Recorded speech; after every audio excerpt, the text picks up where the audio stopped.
ನಮಸ್ಕಾರ. ಎಸ್ ನ್ಯೂಸ್ಗೆ ಸ್ವಾಗತ. ನಾನು ಎಸ್ ದೇವೇಂದ್ರಗೌಡ. ಇಂದಿನ ಮುಖ್ಯಾಂಶಗಳು. ತಾಲೂಕು ಪಂಚಾಯಿತಿ ಸಾಮಾನ್ಯ ಸಭೆಯಲ್ಲಿ ಸಿಡಿಪಿಒ ಅಧಿಕಾರಿಗಳಿಗೆ ತರಾಟೆಗೆ ತೆಗೆದುಕೊಂಡ ಶಾಸಕ ಬಸನಗೌಡ ತುರ್ವಿಹಾಳ್. ರಾಯಚೂರು, ಕೊಪ್ಪಳ, ವಿಜಯನಗರ, ಬಳ್ಳಾರಿ ಜಿಲ್ಲಾ ರೈತರ ಪಕ್ಷಾತೀತ ಹೋರಾಟ. ಸೀರತ್ ಸಮಿತಿಯಿಂದ ರಕ್ತದಾನ ತಪಾಸಣಾ ಶಿಬಿರ. ಕಾವ್ಯ ಮಹದರಿ, ಡಿವೈಎಸ್ಪಿ ಬಿಎಸ್ ತಳವಾರ್. ಕನಕನ ಶಿಕ್ಷಣ ಸಂಸ್ಥೆಯಿಂದ ಶಿಕ್ಷಕರ ದಿನಾಚರಣೆ ಪ್ರಶಸ್ತಿ ಪ್ರದಾನ ಸಮಾರಂಭ. ಮದ್ದೂರು ಗಲಭೆ ತಪ್ಪಿತಸ್ಥರ ಮೇಲೆ ಕಠಿಣ ಕ್ರಮ ಕೈಗೊಳ್ಳಲು ಸಿಪಿಐಎಂ ಆಗ್ರಹ.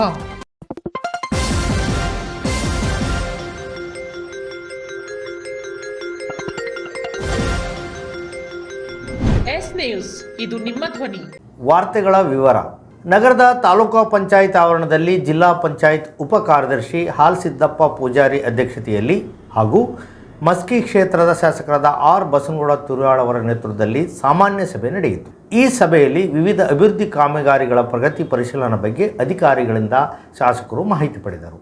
ಇತ್ತೀಚೆಗೆ ಅಂಗನವಾಡಿ ಕೇಂದ್ರಗಳಲ್ಲಿ ಮಕ್ಕಳ ಸಂಖ್ಯೆ ಕಡಿಮೆಯಾಗುತ್ತಿದೆ. ಇದಕ್ಕೆ ಯಾರು ಹೊಣೆ ಎಂದು ಸಿಡಿಪಿಒಗಳಿಗೆ ಪ್ರಶ್ನಿಸಿದರು.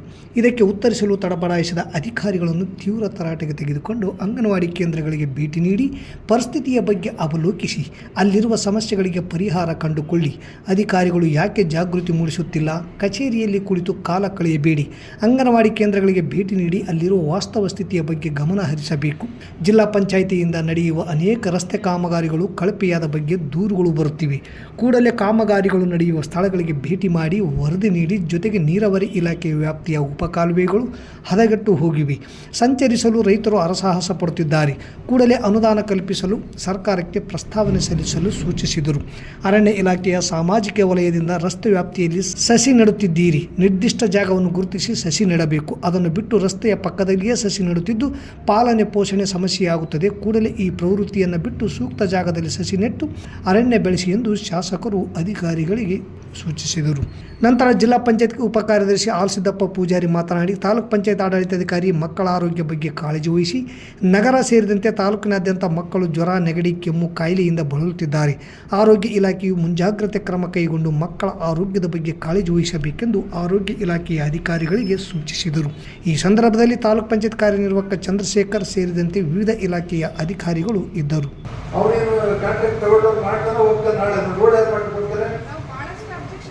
ನೋಡ್ರಿ, ಎಲ್ಲೂ ಅಬ್ಜೆಕ್ಷನ್ ಮಾಡಿಲ್ಲ. ಹಿಂದೆ ನಿಲ್ಲಿಸಲಿ ಅವ್ರು ಮಾಡಿದ್ದ ಮಾರ್ಗ ಯಾರು ಹೇಳಿದ್ರನ್ನ ವೀರಾಪುರದ ಬಂದ್ ಮಾಡಿದ್ರ, ರೋಡ್ ಪಕ್ಕದಲ್ಲಿ ಮಾಡಿದ್ರ. ವೀರಾಪುರ ಎಲ್ಲಿ ನೋಡಕ್ ಹೋಗಲ್ಲ, ಗೊತ್ತಿದ್ರಲ್ಲ.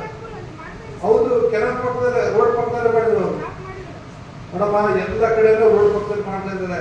ನೀವು ಅವ್ರ ಮೇಲೆ ಏನ್ ಆಕ್ಷನ್ ತಗೊಳ್ತೀರಿ? ರೋಡ್ ಯಾಕೆ ನೀವು ಮಾಡ್ತೀರ? ನಾಳೆ 1.5 ಕೋಟಿ ಬೇಕು ಒಂದು ಇಲಾಖೆಯಿಂದ ಮಾಡ್ಬೇಕು. ನಾವು ಕೇಳಬೇಕು, ಸರ್ಕಾರದಿಂದ ತಗೊಳ್ಬೇಕು. ಎಲ್ಲಿ ಕೆಲಸಕ್ಕೆ ನೋಡಕ್ ಹೋಗ್ತಾರೆ? ಕೆಲಸ ಎಲ್ಲಿ ನೀಟಾಗಿದೆ ನಿಮ್ದು? ಯಾವ ಹಳ್ಳಿದ್ರು ಒಂದು ಹಳ್ಳಿದ್ರು ನೀಟಾಗಿದೆ ಅಂತ ಹೇಳಿ ನೀವು 3 ವರ್ಷ ಆಯ್ತು, 4 ವರ್ಷ ಆಯ್ತು. ಯಾವ ಹಳ್ಳಿಗಳು ಕಂಪ್ಲೀಟ್ ಮುಗಿಸಿ ಇವತ್ತು ಅವರಿಗೆ ನೀವು ನೀರು ಕೊಟ್ಟಿದ್ದೀರಿ ಹೇಳಿ? ಒಂದು ಹಳ್ಳಿಯಲ್ಲಿ ಮೊದಲು 4 ವರ್ಷದಾಗ ತುಂಗಭದ್ರಾ ಜಲಾಶಯ ಮರೆತು ಹಬ್ಬಗಳ ಸಂಭ್ರಮದಲ್ಲಿ ಬ್ಯುಸಿಯಾದ ರಾಜಕಾರಣಿಗಳ ಧೋರಣೆ ಖಂಡಿಸಲೇಬೇಕು. ಬೇಸಿಗೆ ಬೆಳೆಗೆ ನೀರು ಹರಿಸಲು ಆಗ್ರಹಿಸಿ ಮೇ, ಜೂನ್ ತಿಂಗಳಲ್ಲಿ ಕ್ರಸ್ಟ್ ಗೇಟ್ ಅಳವಡಿಸಲು ಒತ್ತಾಯಿಸಿ ತುಂಗಭದ್ರಾ ಡ್ಯಾಮ್ ಕೇಂದ್ರ ಕಚೇರಿ ಮುಂದುಗಡೆ ರೈತರು ಬೃಹತ್ ಪ್ರತಿಭಟನೆ ನಡೆಯಿತು. ಪಕ್ಷಾತೀತ ರೈತರ ಹೋರಾಟ ಸಮಿತಿ ನೇತೃತ್ವದಲ್ಲಿ ನಡೆದ ಈ ಹೋರಾಟದಲ್ಲಿ ಅನೇಕ ರೈತ ಸಂಘಟಕರು, ಮುಖಂಡರು ಭಾಗವಹಿಸಿದ್ದರು. ಕಳೆದ 2024 ವರ್ಷ ಆಗಸ್ಟ್ 10ರಂದು 19ನೇ ಕ್ರಸ್ಟ್ ಗೇಟ್ ಮುರಿದು 4 ಜಿಲ್ಲೆಯ ರೈತರಲ್ಲಿ ದೊಡ್ಡ ಆತಂಕವನ್ನು ಉಂಟು ಮಾಡಿತ್ತು. ಹಿರಿಯ ಇಂಜಿನಿಯರ್ ಕನ್ನಯ್ಯ ನಾಯ್ಡು ಇತರೆ ತಾಂತ್ರಿಕ ತಜ್ಞರ ನೇತೃತ್ವದಲ್ಲಿ 1 ವಾರದಲ್ಲಿ ತಾತ್ಕಾಲಿಕ ಗೇಟ್ ಅಳವಡಿಸಿ ನೀರು ಉಳಿಸಿಕೊಳ್ಳಲಾಗಿತ್ತು. ರಾಜ್ಯ ಸರ್ಕಾರ ಬೀಸುವ ದೊಣ್ಣೆಯಿಂದ ತಪ್ಪಿಸಿಕೊಂಡರೆ 1000 ವರ್ಷ ಆಯಸ್ಸು ಎನ್ನುವ ಗಾದೆಯಂತೆ ನಂತರ ಜಲಾಶಯವನ್ನು ಮರೆತೇ ಬಿಟ್ಟಿತು. 70 ವರ್ಷದ ಹಳೆಯ ಕ್ರಸ್ಟ್ ಗೇಟ್ಗಳು ತುಕ್ಕು ಹಿಡಿದಿದ್ದರಿಂದ ಹೊಸ ಗೇಟ್ ಅಳವಡಿಸಲು ತಜ್ಞರು ಸಲಹೆ ಕೊಟ್ಟಿದ್ದರು. ಸರ್ಕಾರ ಗಂಭೀರವಾಗಿ ಪರಿಗಣಿಸಲಿಲ್ಲ. ಜಲಸಂಪನ್ಮೂಲ ಸಚಿವರು ಮತ್ತು ಉಪಮುಖ್ಯಮಂತ್ರಿಗಳಾದ ಡಿ.ಕೆ. ಶಿವಕುಮಾರ್ ಅವರು ಕೇಂದ್ರ ಮತ್ತು ತೆಲಂಗಾಣ ಆಂಧ್ರ ಪ್ರದೇಶದ ರಾಜ್ಯಗಳು ಹಣ ಕೊಡದಿದ್ದರೂ ಕೂಡ ರಾಜ್ಯ ಸರ್ಕಾರವೇ ಕ್ರಸ್ಟ್ ಗೇಟ್ಗಳನ್ನು ಅಳವಡಿಸಿ ದುರಸ್ತಿ ಕಾರ್ಯ ಮಾಡುವುದಾಗಿ ವಾಗ್ದಾನ ಮಾಡಿದ್ದರು. 1 ವರ್ಷ ಕಳೆದರೂ ಕ್ರಸ್ಟ್ ಗೇಟ್ ಅಳವಡಿಸುವ ಕಾರ್ಯ ಮಾಡದೆ ಕೋಟ್ಯಾಂತರ ಜನರ ಬದುಕಿಗೆ ಆಸರಿಯಾಗಿರುವ ತುಂಗಭದ್ರಾ ಡ್ಯಾಮ್ ಅನ್ನು ನಿರ್ಲಕ್ಷಿಸಲಾಯಿತು. ಕ್ರಸ್ಟ್ ಗೇಟ್ ತುಕ್ಕು ಹಿಡಿದು ದುರ್ಬಲಗೊಂಡ ಕಾರಣ 105 ಟಿಎಂಸಿ ನೀರು ಸಂಗ್ರಹ ಸೇರಿಸಿಕೊಳ್ಳಲು ಸಾಧ್ಯವಾಗದೆ ಕೇವಲ 85 ಟಿಎಂಸಿ ನೀರು ಮಾತ್ರ ಉಳಿಸಿಕೊಂಡು ಉಳಿದ ನೀರು ನದಿಗೆ ಸಮುದ್ರಕ್ಕೆ ಹರಿಸಲಾಯಿತು. ರಾಜ್ಯ ಸರ್ಕಾರ ದಸರಾ ದರ್ಬಾರಿನಲ್ಲಿ ಬಿಜಿಯಾದರೆ ವಿರೋಧ ಪಕ್ಷಗಳು ಗಣೇಶ ಚತುರ್ಥಿ ಹಬ್ಬದ ಸಂಭ್ರಮದಲ್ಲಿ ತೊಡಗಿಕೊಂಡಿದ್ದರಿಂದ ರೈತರ ಗೋಳು ಕೇಳುವವರೇ ಇಲ್ಲವಾಗಿದೆ. ಸರ್ಕಾರ ಕ್ರಸ್ಟ್ ಗೇಟ್ಗಳ ಅಳವಡಿಸುವ ಕಾರ್ಯ ಮಾಡದೆ ನಿರ್ಲಕ್ಷಿಸಿದ ಕಾರಣ 16 ಲಕ್ಷ ಎಕರೆ ಭೂಮಿಯ ರೈತರು 2ನೇ ಬೆಳೆ ಬೆಳೆಯುವ ಅವಕಾಶ ಕಳೆದುಕೊಳ್ಳುವ ಪರಿಸ್ಥಿತಿ ನಿರ್ಮಾಣವಾಗಿದೆ. ಸರ್ಕಾರದ ನಿರ್ಲಕ್ಷ್ಯದಿಂದ ರೈತರ ಕೃಷಿ, ವ್ಯಾಪಾರ, ಉದ್ಯಮಿ ಕ್ಷೇತ್ರ ಮತ್ತು ಕೂಲಿ ಕಾರ್ಮಿಕರು ಸಾವಿರಾರು ಕೋಟಿ ರೂಪಾಯಿ ನಷ್ಟ ಅನುಭವಿಸುವಂತಾಗಿದೆ. ಸರ್ಕಾರ ನಿದ್ದೆಯಿಂದ ಎದ್ದು ಯುದ್ಧೋಪಾದಿಯಲ್ಲಿ ಕ್ರಸ್ಟ್ ಗೇಟ್ಗಳನ್ನು ಅಳವಡಿಸುವ ಕಾರ್ಯಕ್ಕೆ ಮುಂದಾಗಬೇಕು. 2ನೇ ಬೆಳೆ ಬೆಳೆಯಲು ನೀರು ಹರಿಸಬೇಕೆಂದು ಪಕ್ಷಾತೀತ ರೈತರ ಹೋರಾಟ ಸಮಿತಿ ಮುನಿರಾಬಾದ್ನಲ್ಲಿ ಪ್ರತಿಭಟನೆ ನಡೆಸಿ ಒತ್ತಾಯಿಸಿದೆ. ದಾನಗಳಲ್ಲಿ ರಕ್ತದಾನ ಮಹಾದಾನ. ಹಣ ಕೊಟ್ಟರೆ ಮರೆಯುವುದು ಸಹಜ, ಆದರೆ ರಕ್ತ ಕೊಟ್ಟವರನ್ನು ಯಾರೂ ಕೂಡ ಮರೆಯುವುದಿಲ್ಲ. ರಕ್ತದಾನ ಮಾಡುವ ಕಾರ್ಯ ಮಾದರಿಯಾಗಿದೆ ಎಂದು ಡಿವೈಎಸ್ಪಿ BS ತಳವಾರ್ ಅಭಿಪ್ರಾಯಪಟ್ಟರು. ಮಂಗಳವಾರ ನಗರದ ಮಿಲಾಪ್ ಶಾದಿ ಮಹಲ್ ಪ್ರವಾದಿ ಮೊಹಮ್ಮದ್ ದರನ್ 1500ನೇ ಜನ್ಮದಿನದ ನಿಮಿತ್ತ ಸೀರತ್ ಸಮಿತಿಯಿಂದ ಹಮ್ಮಿಕೊಂಡಿದ್ದ ರಕ್ತ ತಪಾಸಣಾ ಶಿಬಿರ ಉದ್ಘಾಟಿಸಿ ಮಾತನಾಡಿದರು. ರಕ್ತಕ್ಕೆ ಜಾತಿ ಧರ್ಮ ಇಲ್ಲ. ಯಾವುದೇ ರೋಗಿಗೆ ರಕ್ತದ ಅವಶ್ಯಕತೆ ಉಂಟಾದಾಗ ಆತನಿಗೆ ರಕ್ತದ ಅವಶ್ಯಕತೆ ಇರುತ್ತದೆ ಹೊರತು ಜಾತಿಯ ಅವಶ್ಯಕತೆ ಇರುವುದಿಲ್ಲ. ಮನುಷ್ಯ ಧರ್ಮಕ್ಕೆ ಬೆಲೆ ಕೊಡಬೇಕು. ಅಂದಾಗ ಮಾತ್ರ ಸೌಹಾರ್ದತೆ ಸಮಾಜ ನಿರ್ಮಿಸಲು ಸಾಧ್ಯ. ಎಲ್ಲ ಸಮಾಜದ ಹಿರಿಯರು ಆಯಾ ಸಮಾಜದ ಯುವಕರಲ್ಲಿ ಸಾಮಾಜಿಕ ಸೇವೆಯ ಬಗ್ಗೆ ಜಾಗೃತಿ ಮೂಡಿಸುವ ಕೆಲಸ ಮಾಡಬೇಕು. ಯುವಕರ ಮನಸ್ಥಿತಿಯನ್ನು ಬದಲಾಯಿಸಬೇಕು, ಸರಿದಾರಿಗೆ ತರುವ ಕೆಲಸ ಮಾಡಬೇಕು. ಆ ನಿಟ್ಟಿನಲ್ಲಿ ಸೀರತ್ ಸಮಿತಿಯವರು ರಕ್ತದಾನದಂತಹ ಮಹತ್ವದ ಕಾರ್ಯಕ್ರಮಗಳನ್ನು ಆಯೋಜಿಸಿರುವುದು ಶ್ಲಾಘನೀಯವಾಗಿದೆ ಎಂದರು. ನೇತ್ರತಜ್ಞ ಡಾಕ್ಟರ್ ಚನ್ನನಗೌಡ ಪಾಟೀಲ್ ಮಾತನಾಡಿ, ಸಿಂಧನೂರಿನಲ್ಲಿ ಪ್ರತಿದಿನ ರಕ್ತದ ಅವಶ್ಯಕತೆ ಹೆಚ್ಚಿದ್ದು ರಕ್ತದಾನ ಮಾಡುವವರ ಸಂಖ್ಯೆಯೂ ಹೆಚ್ಚಾಗಬೇಕಿದೆ. ರಕ್ತದಾನದಂತಹ ಕಾರ್ಯಕ್ರಮಗಳಲ್ಲಿ ಯುವಕರು ಭಾಗವಹಿಸಿ ಸಮಾಜ ಸೇವೆಗೆ ಮುಂದಾಗಬೇಕು ಎಂದರು. ತಾಯಿ ಮತ್ತು ಮಕ್ಕಳ ಆಸ್ಪತ್ರೆ ಆಡಳಿತಾಧಿಕಾರಿ ಡಾಕ್ಟರ್ ನಾಗರಾಜ್ ಕಾಟುವ ಮಾತನಾಡಿ, ಮನುಷ್ಯರು ಆರೋಗ್ಯವಂತರಾಗಿರಲು ರಕ್ತದಾನ ಅವಶ್ಯಕ. ಸದೃಢ ದೇಹಕ್ಕೆ ರಕ್ತದಾನ ಸಹಕಾರಿಯಾಗಿದೆ. ರಕ್ತದಾನದಿಂದ ಹಳೆ ರಕ್ತ ಹೋಗಿ ಹೊಸ ರಕ್ತದ ಉತ್ಪತ್ತಿ ಹೆಚ್ಚಾಗಿ ಹೃದಯಘಾತದ ಕಾಯಿಲೆಗಳು ಕಡಿಮೆಯಾಗುತ್ತವೆ. ಮನುಷ್ಯ ಪರೋಪಕಾರಿಯಾಗಬೇಕು. ಅಂದಾಗ ಮಾತ್ರ ಬದುಕಿಗೊಂದು ಅರ್ಥ ಬರಲು ಸಾಧ್ಯ ಎಂದರು. ಸೀರತ್ ಸಮಿತಿಯ ಅಧ್ಯಕ್ಷ ಸೈಯದ್ ಬಾಬರ್ ಪಾಷಾ ವಕೀಲರು ಕಾರ್ಯಕ್ರಮದ ಅಧ್ಯಕ್ಷತೆ ವಹಿಸಿದ್ದರು. ಕಾರ್ಯಕ್ರಮದಲ್ಲಿ ಸೀರತ್ ಸಮಿತಿಯ ಸಂಚಾಲಕ ಸೈಯದ್ ಖಾದರ್ ಸುಭಾನಿ, ಡಾಕ್ಟರ್ ಸುರೇಶ್ ಗೌಡ, ಮುಖಂಡರಾದ ಮೆಹಬೂಬ್ ಖಾನ್ ಸಾಬ್, ಜಾಫರ್ ಅಲಿ ಜಾಗೀರ್ದಾರ್, ಕೆ ಜಿಲಾನಿ ಪಾಷಾ, MD ನದೀಮುಲ್ಲಾ, ಹುಸೇನ್ ಸಾಬ್, ಸೈಯದ್ ಮಿಟ್ಟಿಮನಿ, ಸೈಯದ್ ಹಾರೂನ್ ಸಾಹೇಬ್, ಸಫಿವುಲ್ಲಾ ಖಾನ್, ಫಯಾಜ್ ಫೀರಾ ಸೇರಿದಂತೆ ಅನೇಕರು ಇದ್ದರು. ಈ ಸೀರತ್ ಸಮಿತಿಯಿಂದ ಹಮ್ಮಿಕೊಂಡಂಥ ಈ ಒಂದು ಕಾರ್ಯಕ್ರಮ ಬಹಳ ಒಂದು ಒಳ್ಳೆಯ ಕಾರ್ಯಕ್ರಮ.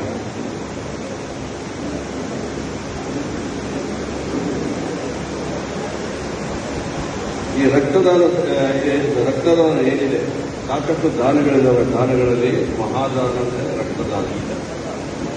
ನಾವು ಎಷ್ಟೋ ಹಣ ಕೊಡ್ಬೋದು, ಯಾರು ಹಣ ಕೊಡ್ಬೋದು, ಯಾರು ನೆನೆಸ್ಕೊಳ್ಳೋದಿಲ್ಲ. ಅನ್ನದಾನ ಮಾಡಿದರೆ ಅನ್ನದಾನ ನಾವು ತಿನ್ನಂಥ ಆಹಾರ ನಮ್ಮ ರಕ್ತದಲ್ಲಿ ಸೇರಿ ನಮ್ಮ ಬಾಡಿನಲ್ಲಿ ಹೋಗ್ತದೆ. ಅದೇ ರೀತಿ ರಕ್ತದಾನ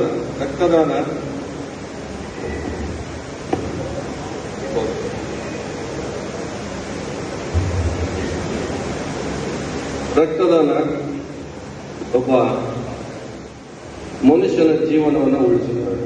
ಮನುಷ್ಯ ಯಾರಾದರೂ ಆಗಿರ್ಬೋದು, ಯಾವುದೇ ಸಮಾಜವನ್ನು ಆಗಿರ್ಬೋದು, ಯಾವುದೇ ಧರ್ಮದವನಾಗಿರ್ಬೋದು, ಯಾರಿಗೂ ಗೊತ್ತಿರಲ್ಲ. ನಾವೆಲ್ಲ ಎಲ್ಲೋ ಅಡ್ಮಿಟ್ ಆದಾಗ ರಕ್ತ ತಗೊಂತೀವಿ, ಯಾರ ರಕ್ತ ಅಂತ ಯಾರಿಗೂ ಗೊತ್ತಿರಲ್ಲ.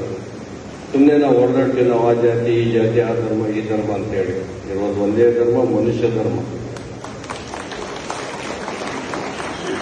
ನಿಜವಾಗ್ಲೂ ನಮ್ಮ ಸಿಂಧೂರು ಇದೆಯಲ್ಲ, ನಿಜವಾಗ್ಲೂ ಈ ಮುಸ್ಲಿಂ ಬಾಂಧವರೇನಿದ್ದಾರೆ, ನಿಜವಾಗ್ಲೂ ನೀವು ಬಹಳ ಪುಣ್ಯವಂತರು. ಯಾಕಂದ್ರೆ ನಿಮ್ಮಲ್ಲಿ ಹಿರಿಯರೇನಿದ್ದಾರೆ, ಬಹಳ ಒಂದು ಉತ್ತಮವಾದ ಹಿರಿಯರನ್ನ ನೀವು ಪಡೆದುಕೊಂಡಿದ್ದೀರಿ. ನಿಜವಾಗ್ಲೂ ನೀವು ಪುಣ್ಯವಂತರು ಅಂತ ನಾನು ಅನಿಸ್ತೀನಿ. ಯಾಕಂದ್ರೆ ಈಗ ನಮ್ಮ ಈ ಗಣೇಶ ಈಗಾಗಲೇ ನಾನು 2 ವರ್ಷದಲ್ಲಿ ಸರ್ವಿಸ್ ಆಗಿದೆ. ನನಗೆ ಸಾಕಷ್ಟು ಈ ಹಬ್ಬಗಳು, ಹರಿದಿನಗಳು ಎಲ್ಲ ಎದುರಿಗೆ ಬಂದಿದೆ. ಈಗ ಮೊನ್ನೆ ಹೋದಂತ ಗಣೇಶ ಆಗಿರ್ಬೋದು, ಈದ್ ಮಿಲಾದ್ ಆಗಿರ್ಬೋದು, ಇಂಥ ಸಂದರ್ಭದಲ್ಲಿ ಎಷ್ಟು ನಮಗೆ ಅವರು ಮನಸ್ಥೈರ್ಯ, ಎಸ್ಪೆಷಲಿ ಪೊಲೀಸ್ ಇಲಾಖೆಗೆ ಎಷ್ಟು ಮನಸ್ಥೈರ್ಯ ತುಂಬಿದ್ರಲ್ಲ ಎರಡೂ ಧರ್ಮದಿಂದ. ನಗರದ ಕುಷ್ಟಗಿ ರಸ್ತೆಯಲ್ಲಿರುವ ಕನಕದಾಸ ಕಲ್ಯಾಣ ಮಂಟಪದಲ್ಲಿ ಜರುಗಿದ ಶ್ರೀ ಕನಕದಾಸ ಸೇವಾ ಸಂಘ ಸುಕಾಲ್ಪೇಟ್, ಕನಕದಾಸ ಸಮೂಹ ಶಿಕ್ಷಣ ಸಂಸ್ಥೆಗಳ ಸಹಯೋಗದಲ್ಲಿ ಭಾರತ ರತ್ನ ಸರ್ವಪಲ್ಲಿ ರಾಧಾಕೃಷ್ಣ ಅವರ 138ನೇ ಜನ್ಮದಿನೋತ್ಸವ ಪ್ರಯುಕ್ತ ಶಿಕ್ಷಕರ ದಿನಾಚರಣೆ ಹಾಗೂ ಉತ್ತಮ ಶಿಕ್ಷಕ ಪ್ರಶಸ್ತಿ ಪ್ರದಾನ ಸಮಾರಂಭ ನಡೆಯಿತು. ಈ ಕಾರ್ಯಕ್ರಮದಲ್ಲಿ ಶ್ರೀ ಕನಕದಾಸ ಸಮೂಹ ಶಿಕ್ಷಣ ಸಂಸ್ಥೆಗಳ ಸಂಸ್ಥಾಪಕ ಅಧ್ಯಕ್ಷರು ಹಾಗೂ ಮಾಜಿ ಸಂಸದರಾದ ಕೆ ವಿರೂಪಾಕ್ಷಪ್ಪ ಭಾಗವಹಿಸಿ ಜ್ಯೋತಿ ಬೆಳಗಿಸಿ ಸರ್ವಪಲ್ಲಿ ರಾಧಾಕೃಷ್ಣನ್, ಸಾವಿತ್ರಿಬಾಯಿ ಫುಲೆ ಅವರ ಭಾವಚಿತ್ರಕ್ಕೆ ಪುಷ್ಪ ನಮನಗಳನ್ನು ಸಲ್ಲಿಸಿ ಕಾರ್ಯಕ್ರಮದ ಅಧ್ಯಕ್ಷತೆ ವಹಿಸಿ ಚಾಲನೆ ನೀಡಿ ಮಾತನಾಡಿದರು. ನಂತರ ಉತ್ತಮ ಶಿಕ್ಷಕ ಪ್ರಶಸ್ತಿಗೆ ಭಾಜನರಾದ ಶಿಕ್ಷಕರಿಗೆ ಸನ್ಮಾನಿಸಿ ನಂತರ ಆಡಳಿತ ಮಂಡಳಿಯ ವತಿಯಿಂದ ಎಲ್ಲ ಶಿಕ್ಷಕ ಶಿಕ್ಷಕಿಯರಿಗೆ ಪುಷ್ಪ ನಮನಗಳನ್ನು ಸಲ್ಲಿಸಿ ಬಹಳ ಅರ್ಥಪೂರ್ಣವಾಗಿ ಶಿಕ್ಷಕರ ದಿನಾಚರಣೆಯನ್ನು ಆಚರಿಸಲಾಯಿತು. ಈ ಸಂದರ್ಭದಲ್ಲಿ ಉದ್ಘಾಟಕರಾಗಿ ಡಾಕ್ಟರ್ ಸಚಿನ್ ಬಾಲಕೃಷ್ಣ ದೋಟಿಹಾಳ್, ಆಡಳಿತಾಧಿಕಾರಿಗಳು, ವಾಗ್ದೇವಿ ವಿದ್ಯಾಮಂದಿರ ದೇವದುರ್ಗ, ವಿಶೇಷ ಉಪನ್ಯಾಸ ನೀಡಿದ ರಮೇಶ್ ಯಾಳಗಿ, ಸಾಹಿತಿಗಳು ಹಾಗೂ ಉಪನ್ಯಾಸಕರು ಮಾನವಿ, ಕನಕದಾಸ ಸಮೂಹ ಶಿಕ್ಷಣ ಸಂಸ್ಥೆ ಆಡಳಿತಾಧಿಕಾರಿ ಎಂ ದೊಡ್ಡಬಸವರಾಜ್, ಕುಮಾರಿ ಚೈತ್ರ, ಎಂ ರೇವಣ್ಣ, ಸಿದ್ದಪ್ಪ ಸಂಗಟಿ, ಆಡಳಿತ ಮಂಡಳಿ ಸದಸ್ಯರು, ಮುಖ್ಯ ಅತಿಥಿಗಳಾಗಿ ಶರಣಪ್ಪ ಹೊಸಳ್ಳಿ ಉಪನ್ಯಾಸಕರು, ವಿಶೇಷ ಆಹ್ವಾನಿತರಾಗಿ ತಾಲೂಕು ಕಾರ್ಯನಿರತ ಪತ್ರಕರ್ತರ ಸಂಘದ ಅಧ್ಯಕ್ಷ ಡಿಎಚ್ ಕಂಬಳಿ ಸೇರಿದಂತೆ ಸಮೂಹ ಶಿಕ್ಷಣ ಸಂಸ್ಥೆ ಪ್ರಾಚಾರ್ಯರು, ಮುಖ್ಯೋಪಾಧ್ಯಾಯರು ಹಾಗೂ ವಿದ್ಯಾರ್ಥಿಗಳು ಉಪಸ್ಥಿತರಿದ್ದರು. ದೇಶದ ಜವಾಬ್ದಾರಿ, ಸಮಾಜದ ಜವಾಬ್ದಾರಿ ನೆನಪಿಟ್ಟು ಮಾತ್ರ ನಾವು ಶಿಕ್ಷಣ ಕೊಡುವಂತ ಆದಾಗ ಮಾತ್ರ ಅದಕ್ಕೊಂದು ಅರ್ಥ ಬರ್ತದೆ. ಅದಕ್ಕೊಂದು ಅರ್ಥ ಬರ್ತದೆ. ನಾವು ಬರೀ ಶಿಕ್ಷಣ ಕೂಡಲೇ 4 ಅಕ್ಷರ ಕಲಿಸಿ ಒಂದು ಸರ್ಟಿಫಿಕೇಟ್ ಕಳಿಸ್ಕೊಡುವಂತ ಆಗಬಾರ್ದು. ಶಿಕ್ಷಣ ಅನ್ನುವಂಥದ್ದು ಒಬ್ಬ ಮಾನವನನ್ನು ನಿರ್ಮಾಣ ಮಾಡುವಂಥ ಶಿಕ್ಷಣ ಆಗಬೇಕು. ಒಬ್ಬ ಮನುಷ್ಯನನ್ನು ನಿರ್ಮಾಣ ಮಾಡುವಂಥ ಶಿಕ್ಷಣ ಆಗಬೇಕು. ಒಬ್ಬ ನೈತಿಕತೆ ಉಳ್ಳ, ಸುಸಂಸ್ಕೃತ, ಪ್ರಾಮಾಣಿಕ, ಸತ್ಯವಂತ ವ್ಯಕ್ತಿಯನ್ನಾಗಿ ನಿರ್ಮಾಣ ಮಾಡುವಂಥ ಒಬ್ಬ ಶಿಕ್ಷಕನಾಗಬೇಕು. ಇವೆಲ್ಲದಕ್ಕೂ ಕೂಡ ಶಿಸ್ತು ಕೂಡ ಅಷ್ಟೇ ಮುಖ್ಯ. ಶಿಸ್ತು ಇಲ್ಲದೆ ಹೋದ ಜೀವನನೇ ಅಲ್ಲ. ಸಮಯದ ಬಗ್ಗೆ ಸಮಯ ನಾವು ಉಳಿದ ಎಲ್ಲರಿಗೂ ಆಲೋಚನೆ ಮಾಡ್ತೇವೆ. ಸಮಯ ನಮ್ಮ ಮಾತು ಕೇಳೋದಿಲ್ಲ. ಹಾಗೆ ಶಿಸ್ತು ಎಷ್ಟು ಮುಖ್ಯ ಇದೆ ಇವತ್ತು ಮನುಷ್ಯನಿಗೆ. ಶಿಸ್ತು ಇಲ್ಲದೆ ಹೋದ ಜೀವನ ಅಲ್ಲ ಅಂತ ನನ್ನ ಅಭಿಪ್ರಾಯ. ಹಾಗಾಗಿ ಆ ಶಿಸ್ತು ಬಗ್ಗೆಯೂ ಕೂಡ ಹೆಚ್ಚು ಲಕ್ಷ್ಯ ಕೊಡುವಂತಹದ್ದು ಶಿಕ್ಷಕರಿಂದ ಆಗಬೇಕು ಅನ್ನುವಂಥ ಮಾತನಾಡಿ ಸಂದರ್ಭದಲ್ಲಿ ಹೇಳಿ, ಉತ್ತಮ ಶಿಕ್ಷಕರಾಗಿ ಪ್ರಶಸ್ತಿ ಪಡೆದಿರ್ತಕ್ಕಂಥವರಿಗೆ ಮಾತ್ರ ಉತ್ತಮ ಶಿಕ್ಷಕರಲ್ಲ ಅನ್ನುವಂಥ ಮಾತನ್ನು ಈಗಾಗಲೇ ಹೇಳಿದ್ದಾರೆ. ಎಲ್ಲ ಶಿಕ್ಷಕರು ಉತ್ತಮರೇ. ಅದನ್ನು ಇವತ್ತಿನ ಕಾಲಕ್ಕೆ ತಕ್ಕಂಥ ಶಿಕ್ಷಣವನ್ನು ಕೊಡುವಂಥ, ನೈತಿಕತೆಯನ್ನು ಬೆಳೆಸುವಂಥ ಪ್ರಯತ್ನ ನಿಮ್ಮೆಲ್ಲರಿಗೂ ಕೂಡ ಆಗಬೇಕು ಅನ್ನುವಂಥ ಮಾತನ್ನು ನಾವು ಈ ಸಂದರ್ಭದಲ್ಲಿ ಹೇಳಿ, ಆ ರೀತಿಯ ಮದ್ದೂರು ಪಟ್ಟಣದಲ್ಲಿ ಉದ್ವಿಗ್ನ ಸ್ಥಿತಿಗೆ ಕಾರಣರಾದ ಕಿಡಿಗೇಡಿಗಳ ಮೇಲೆ ಕಠಿಣ ಕ್ರಮ ಕೈಗೊಳ್ಳಬೇಕು.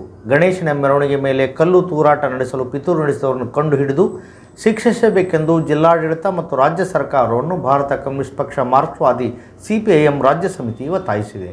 ಇಂತಹ ಉದ್ವಿಗ್ನ ಸ್ಥಿತಿಯನ್ನು ತನ್ನ ಕೋಮುವಾದಿ ರಾಜಕೀಯಕ್ಕೆ ಬಳಸಿಕೊಳ್ಳುವ ಬಿಜೆಪಿಯ ಹುನ್ನಾರಗಳನ್ನು ರಾಜ್ಯದ ಜನತೆ ಅರ್ಥ ಮಾಡಿಕೊಂಡು ಕೋಮುವಾದಕ್ಕೆ ಬಲಿಯಾಗದೆ ಶಾಂತಿ ಸೌಹಾರ್ದತೆ ಕಾಪಾಡಿಕೊಳ್ಳಬೇಕೆಂದು ಸಾರ್ವಜನಿಕರಲ್ಲಿ ಸಿಪಿಐಎಂ ಮನವಿ ಮಾಡುತ್ತದೆ.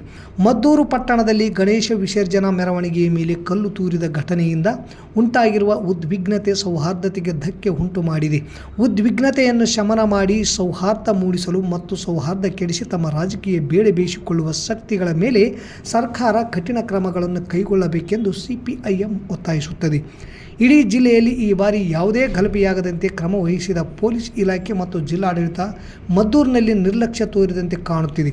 ಸಣ್ಣ ನಿರ್ಲಕ್ಷ್ಯವನ್ನು ಸಹ ತಮ್ಮ ಅನುಕೂಲಕ್ಕೆ ಬಳಸಿಕೊಳ್ಳುವ ಶಕ್ತಿಗಳ ವಿರುದ್ಧ ಎಚ್ಚರಿಕೆ ವಹಿಸಬೇಕು ಮತ್ತು ನಿರ್ಲಕ್ಷ್ಯ ತಾಳಿದ ಅಧಿಕಾರಿಗಳನ್ನು ಘಟನೆಗೆ ಹೊಣೆ ಮಾಡಬೇಕೆಂದು ಸಿಪಿಐಎಂ ಒತ್ತಾಯಿಸಿದೆ. ಬಿಜೆಪಿ ಮಂಡ್ಯ ಜಿಲ್ಲೆಯಲ್ಲಿ ನೆಲೆಯೂರಲು ಹತಾಶ ಪ್ರಯತ್ನಗಳನ್ನು ನಡೆಸುತ್ತಿದೆ. ಕಳೆದ ವರ್ಷ ನಾಗಮಂಗಲ, ಈಗ ಮದ್ದೂರು, ಈ ಹಿಂದೆ ಶ್ರೀರಂಗಪಟ್ಟಣ, ಕೆರೆಗೋಡು ಹೀಗೆ ಗಲಭೆ ಮತ್ತು ಉದ್ವಿಗ್ನತೆ ಸೃಷ್ಟಿಸಿ ಜಿಲ್ಲೆಯಲ್ಲಿ ನೆಲೆ ಕಂಡುಕೊಳ್ಳಲು ಬಿಜೆಪಿ ಕೆಲಸ ಮಾಡುತ್ತಿದೆ. ಜಿಲ್ಲೆಯ ಪ್ರಜ್ಞಾವಂತ ಜನತೆ ಇಂತಹ ಕ್ಷುಲ್ಲಕ ರಾಜಕಾರಣಕ್ಕೆ ಬಲಿಯಾಗಬಾರದು. ಜನತೆಯ ಬದುಕಿನ ಪ್ರಶ್ನೆಗಳಿಗೆ ಯಾವತ್ತೂ ಕಾಳಜಿ ವಹಿಸದಿರುವ ಬಿಜೆಪಿ ಗಲಭೆ ಸಂದರ್ಭಗಳಲ್ಲಿ ರಣಹದ್ದಿನಂತೆ ಮುಗಿಬೀಳುತ್ತದೆ. ನಿನ್ನೆಯ ಮದ್ದೂರಿನ ಬಂದ್ ಮತ್ತು ಪ್ರತಿಭಟನೆಯೂ ಕೂಡ ಮುಂದಿನ ವಿಧಾನಸಭೆ ಚುನಾವಣೆಯನ್ನು ಗುರಿಯಾಗಿಸಿಕೊಂಡಿರುವ ಬಿಜೆಪಿ ನಾಯಕರ ಪ್ರಾಯೋಜನೆ ಎಂಬುದನ್ನು ಜನತೆ ಅರ್ಥ ಮಾಡಿಕೊಂಡು ಸೌಹಾರ್ದತೆ ಉಳಿಸಲು ಶ್ರಮಿಸಬೇಕೆಂದು ಸಿಪಿಐಎಂ ರಾಜ್ಯ ಸಮಿತಿ ಮನವಿ ಮಾಡಿದೆ. ಸಿಂಧನೂರು ತಾಲೂಕಾ ಮಟ್ಟದ ಪ್ರೌಢಶಾಲಾ ವಿದ್ಯಾರ್ಥಿಗಳ ಕ್ರೀಡಾಕೂಟವನ್ನು ನಗರದ ವಿಕಾಸ ಭಾರತಿ ಶಾಲೆಯ ಸಹಯೋಗದೊಂದಿಗೆ ನಗರದ ಕ್ರೀಡಾಂಗಣದಲ್ಲಿ ಹಮ್ಮಿಕೊಳ್ಳಲಾಗಿತ್ತು. ಈ ಕಾರ್ಯಕ್ರಮದ ಉದ್ಘಾಟನೆಯನ್ನು ಶಾಸಕರಾದ ಹಂಪನಗೌಡ ಬಾದರ್ಲಿ ಹಾಗೂ ಮಸ್ಕಿ ಕ್ಷೇತ್ರದ ಆರ್ ಬಸನಗೌಡ ತುರ್ವಿಹಾಳ್ ನೆರವೇರಿಸಿ ಮಾತನಾಡಿದರು. ಅತಿಥಿಗಳಾಗಿ PLD ಬ್ಯಾಂಕಿನ ಅಧ್ಯಕ್ಷ ಎಂ ದೊಡ್ಡಬಸವರಾಜ್, ನೌಕರರ ಸಂಘದ ಅಧ್ಯಕ್ಷ ಚಂದ್ರಶೇಖರ್ ಹಿರೇಮಠ್, ಗ್ಯಾರಂಟಿ ಯೋಜನೆ ಅನುಷ್ಠಾನ ತಾಲೂಕು ಅಧ್ಯಕ್ಷ ಅನಿಲ್ ಕುಮಾರ್, ಶಿಕ್ಷಣಾಧಿಕಾರಿ ಶಾಭಯ್ಯ, ವಿಕಾಸ ಭಾರತಿ ಶಾಲೆಯ ಕಾರ್ಯದರ್ಶಿ ಸುನೀತಾ ಮುನೀಶ್ವರರಾವ್, RC ಪಾಟೀಲ್ ಸೇರಿದಂತೆ ಅನೇಕರು ಇದ್ದರು. ಮತ್ತೊಮ್ಮೆ ಮುಖ್ಯಾಂಶಗಳು. ತಾಲೂಕು ಪಂಚಾಯಿತಿ ಸಾಮಾನ್ಯ ಸಭೆಯಲ್ಲಿ CDPO ಅಧಿಕಾರಿಗಳಿಗೆ ತರಾಟೆಗೆ ತೆಗೆದುಕೊಂಡ ಶಾಸಕ ಬಸನಗೌಡ ತುರ್ವಿಹಾಳ್. ರಾಯಚೂರು, ಕೊಪ್ಪಳ, ವಿಜಯನಗರ, ಬಳ್ಳಾರಿ ಜಿಲ್ಲಾ ರೈತರ ಪಕ್ಷಾತೀತ ಹೋರಾಟ. ಸೀರತ್ ಸಮಿತಿಯಿಂದ ರಕ್ತದಾನ ತಪಾಸಣಾ ಶಿಬಿರ, ಕಾವ್ಯ ಮಹದರಿ, DYSP BS ತಳವಾರ್. ಕನಕಲ ಶಿಕ್ಷಣ ಸಂಸ್ಥೆಯಿಂದ ಶಿಕ್ಷಕರ ದಿನಾಚರಣೆ ಪ್ರಶಸ್ತಿ ಪ್ರದಾನ ಸಮಾರಂಭ. ಮದ್ದೂರು ಗಲಭೆ ತಪ್ಪಿತಸ್ಥರ ಮೇಲೆ ಕಠಿಣ ಕ್ರಮ ಕೈಗೊಳ್ಳಲು ಸಿಪಿಐಎಂ ಆಗ್ರಹ. ಇಲ್ಲಿಗೆ ವಾರ್ತಾ ಪ್ರಸಾರ ಮುಕ್ತಾಯವಾಯಿತು. ನಿರಂತರ ಸುದ್ದಿಗಾಗಿ ವೀಕ್ಷಿಸಿ ಎಸ್ ನ್ಯೂಸ್. ಇದು ನಿಮ್ಮ ಧ್ವನಿ. ನಮಸ್ಕಾರ.